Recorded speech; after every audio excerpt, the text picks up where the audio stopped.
In this video, I will discuss about P&G filing bankruptcy as liabilities swamp the company. Coming up!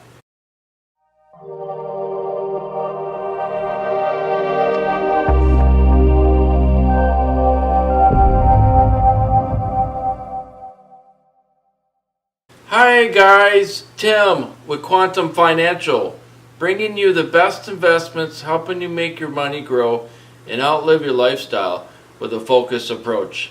On this show, we do a lot of business news along with strategies and stocks, just like this one. So if you're new here, think about subscribing. P&G on Sunday, January 13th, according to sources that it has announced by the board of directors, is looking for a new chief executive officer following the departure of Geisha Williams. Williams has resigned from the board of both and the holding company and the utility. The board has named John Simmons interim chief executive officer. Simmons has been with the company since 2007.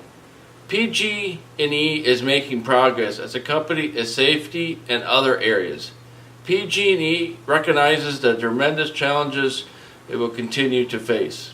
PG&E is a Fortune 200 energy holdings company, headquarters in San Francisco.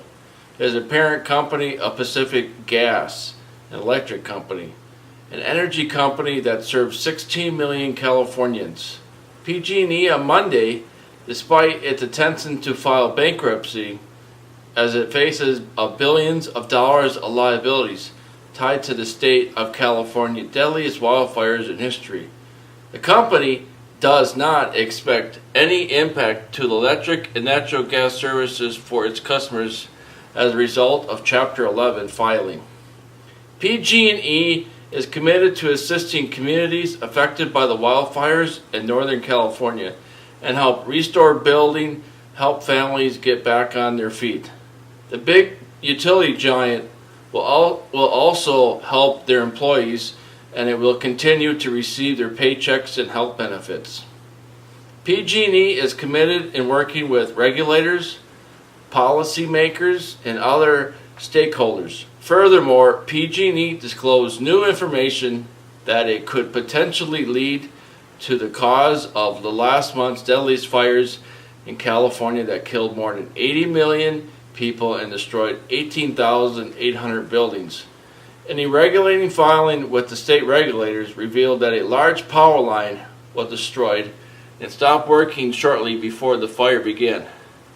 The faulty power line comes to a disclosure to regulators that 11,500 volt line suffered lost power in the early morning hours of November 8th of 2018. Before the start of that campfire was reported. Later, a disclosure that a second smaller power line also experienced an outage around the same time. If PG&E is held liable, the company will not have enough insurance to cover the liabilities. In early November, in an SEC filing, it revealed it had renewed its liabilities insurance to $1.4 billion.